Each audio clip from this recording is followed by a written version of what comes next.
ang tatlong layunin upang samahan ni Soho ang kanyang ama sa pakikipaglaban against Outer Gods. At mukhang malalaman na ngayon ng Apostle of Itarim na isa sa mga layunin ni Soho ay ang ma-eliminate siya. At mas lalo pang gumaganda ang series na to mga lods dahil sisimulan ng paghandaan ni Soho ang pinakamalaking digmaan na magaganap sa Earth. Kaya huwag na nating patagalin pa. Let's go! And please like and subscribe sa ating YouTube channel mga lods at mag-follow sa ating Facebook page. Salamat! Nagsimula ang chapter na ito kung saan matapos maibalik ang alaala ni Lim Taegyo at Choi Jong-in, naisip ni Soho na kung ganun, bakit hindi niya silipin ang mga alaala ng nakaraang mundo pati na rin ang mga alaala ng ibang taong narito. Napahawak sa baba itong si Baek Yun-ho at sinabi, ano kaya ang mga laala niya sa mga nakaraang mundo? Kaya pumagitna nga itong si Miho dahil kahit pa daw nagbago ang mundo pagkatapos ng kataklysm, napaka-imposible pa ring may paliwanag ang logic ng ganong klaseng mahika. Kaya pinagsabihan niya si Baek Yun-ho, Ama, hindi ba delikado to? Nagulat na lamang si Miho dahil dumaan lang si Yunho sa kanyang harapan at hinawakan ng kamay ni Soho habang hawak-hawak nito ang Shadow Dungeon Key at pangiting sinabi, may tiwala ako kay Soho. Kaya nang ibinao ni Soho ang Shadow Key sa katawan ni Yunho ay biglang umapaw ang matinding shadow sa paligid habang si Miho ay nag-aalala na para sa kanyang ama dahil sinabihan niya na itong pag-isipan muna bago gumawa ng hakbang. Maya-maya, ipinakitang nanginginig nga itong si Baek Yun-ho pagkatapos ng ginawa ni Soho at dito'y tumagas ang kanyang mga luha habang nakangiti na napasabing ang hirap paniwalaan na ang mga laala na pumasok ngayon sa isipan niya na matagal niya nang nakalimutan ay nagbibigay sa kanya ng ganitong klaseng pakiramdam. Samantalang gulat na gulat nga itong si Miho nang nakita ang reaksyon ng kanyang ama nang na-regain nito ang alaala. Ngunit itong si Park Do-jin ay napaisip na mukhang nasa delikado siyang sitwasyon. Ipinakitang lumapit nga itong si Miho kay Soho dahil gusto rin niyang ma-regain ng kanyang alaala. At ang Apostle of Itarim naman ay hindi makapaniwala na ang mundong ito ay dumaan talaga sa malaking reset. At siguradong hindi magre-react sa kanya ang susi na yan dahil hindi naman siya isang nilalang na nabibilang sa mundong ito. At kung mangyari ito, malamang sa malamang ay paghihinalaan siya. Kaya naguguluhan na nga dito ang Apostle kung ano ang gagawin niya. Maybe sisimulan niya na ngayon ang digmaan sa pamamagitan ng paggamit ng mga believers na kanyang nalikom gamit ang Star Fragment. Ngunit naisip niya na kahit libo-libo pa ang naniniwala sa kanya ngayon, ang kanyang current power ay hindi pa sapat at malamang ang impact lang na magagawa niya ay kapareho lang sa nangyari ngayon sa Prison Break incident. Kaya ang desisyon na dapat niyang gawin ay biglang nagsalita si Miho. Bakit wala akong naalala sa nakaraang mundo na siyang nagpadilat ng mata ng Apostle na parang may naisip na siyang paraan para makaligtas sa sitwasyong ito. Naguguluhan din si Soho kung bakit at napasabing, ang weird naman, dapat naalala na nito ang mga laala mula sa nakaraang mundo. Teka muna. Biglang lumabas si Bero at sinabi na posible talagang may ibang kagaya ng babaeng ito na hindi kayang maibalik ang kanyang alaala. Kung saan nagulat nga itong si Soho sa paglabas ni Bero. Habang si Miho ay napasabing, anong meron sa mahinang insektong nito? Kaya nainis nga itong si Bero dahil sino daw ang babaeng ito para tawagin siyang mahina at gusto niyang pagpupunit-punitin ang babaeng ito.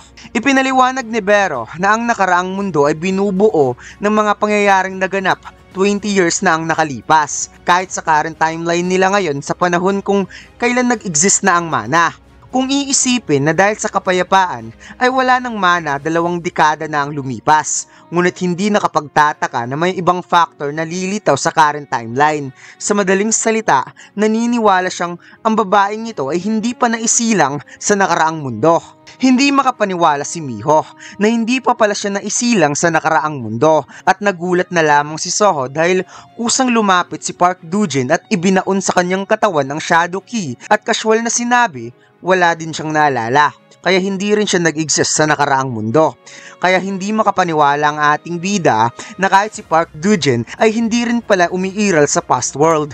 Kagad umalis si Park Do-jin habang si Miho at Yunho ay parang nagtatalo sa kakatanong ni Miho kung hindi nga ba talaga siya nag-exist sa nakaraang mundo. Biglang lumapit si Woo Jin-chul kay Soho at sinabi, hindi mo ba naisip kung gaano ito kahanga-hanga, Soho?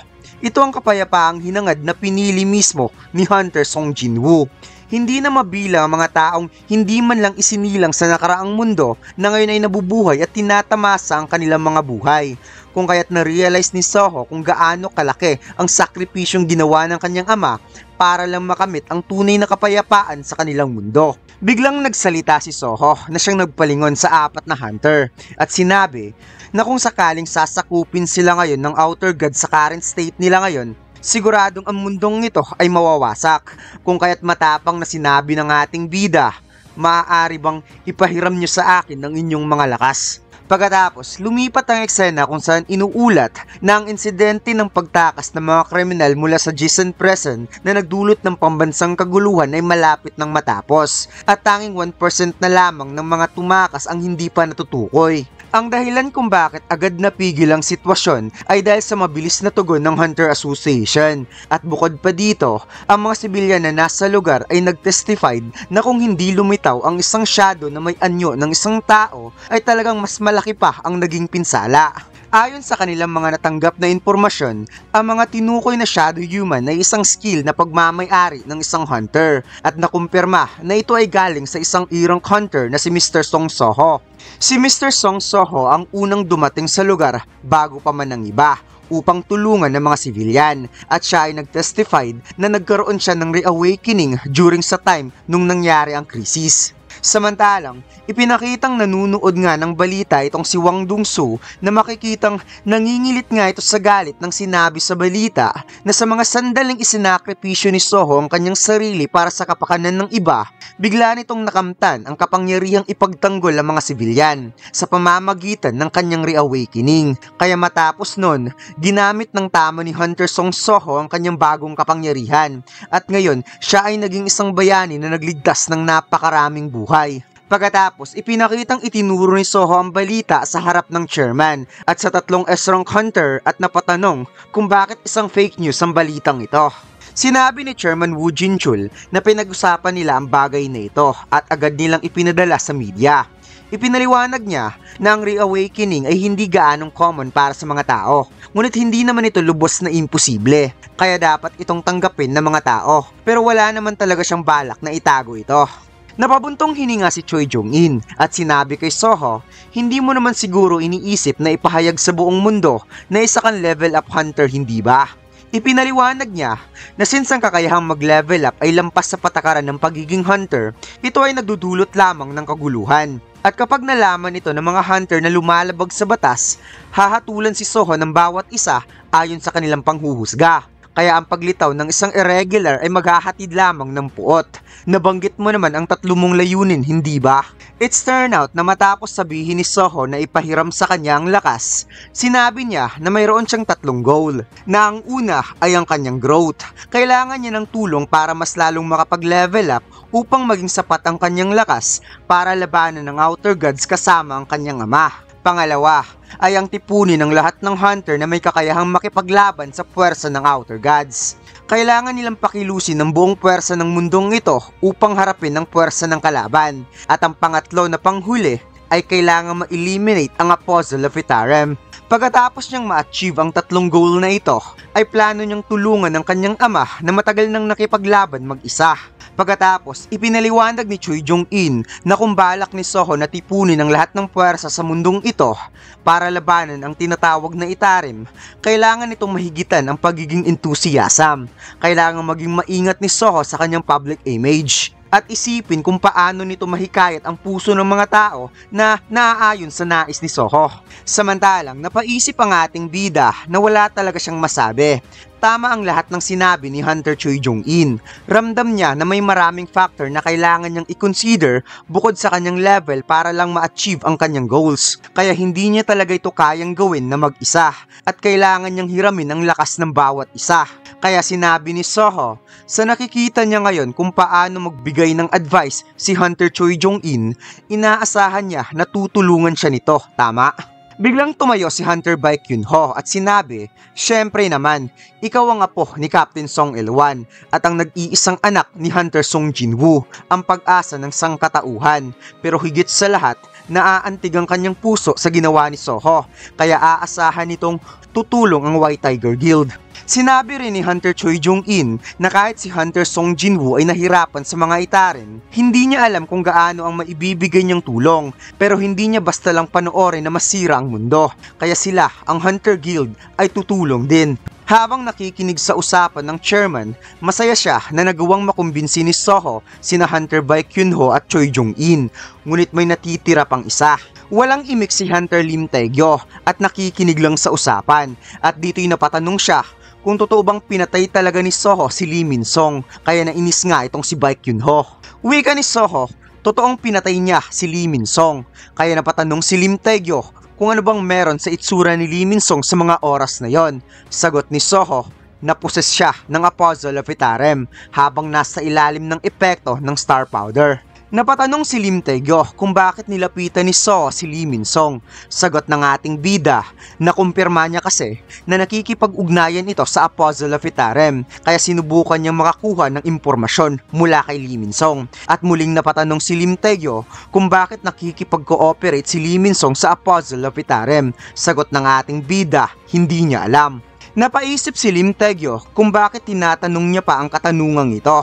Alam naman niya na walang ginagawang masama si Soho. Biglang sinabi ng ating bida, Hunter Lim Tae-gyo, napaisip ka na ba kung ano ang naging mukha ni Lee Min-song sa kanyang naging final moment? Kaya ang dilat nga mga mata ni Lim Tae-gyo. Sinabi ni Soho na ang naging final moment ni Lee Min-song ay napahalakhak sa tawa, kaya hindi makapaniwala si Lim Tae-gyo kung bakit tumatawa si Lee Min-song.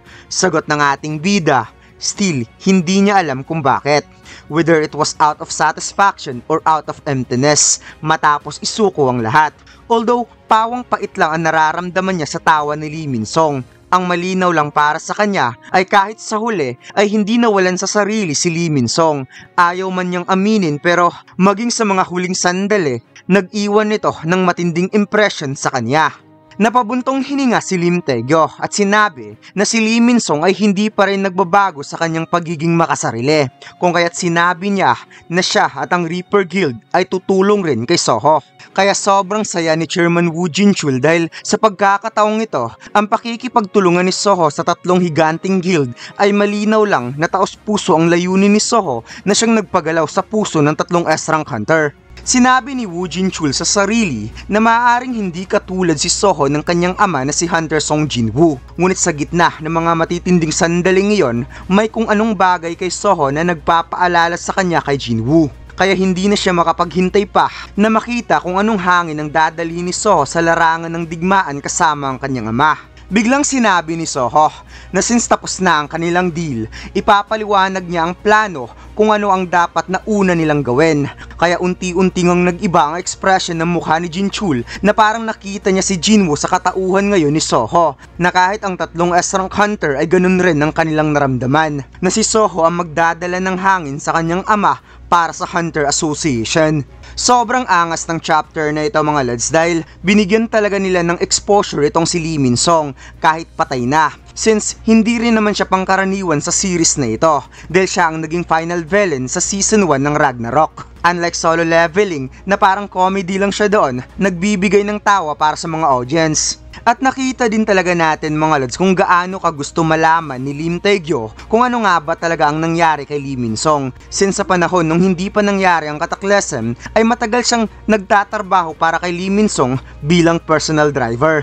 At mukhang sa ipinapakita sa chapter na ito mga lads ay parang magiging all-out war talaga ang magaganap kapag mangyayari na ang pinakamalaking digmaan, since may mga malalakas din talagang hunter na hindi pa ipinapakita. Lalo na ang pinakamalakas sa lahat, at ito nga ay si Thomas Andre na siyang pinakamalakas na hunter sa buong mundo. Medyo bitin nga lang sa chapter na ito dahil ang ipinapakita pa nila ay ang tatlong layunin ni Soho para samahan ng kanyang ama na makipaglaban against Outer Gods. At sigurado sa susunod na chapter ay magsisimula na silang hanapin ang mga remaining descendant, o baka sisimulan na ang arc kung saan ililigtas ni Soho ang kanyang ina na si Cha Hae-in. At kung kayo ang tatanungin mga lods, ano kaya magiging itsura ng pinakamalaking digmaan na magaganap sa Earth? Please comment down below. Kaya huwag mo sanang kalimutan mag-like, comment at mag-subscribe sa ating YouTube channel at mag-follow sa ating Facebook page. Salamat!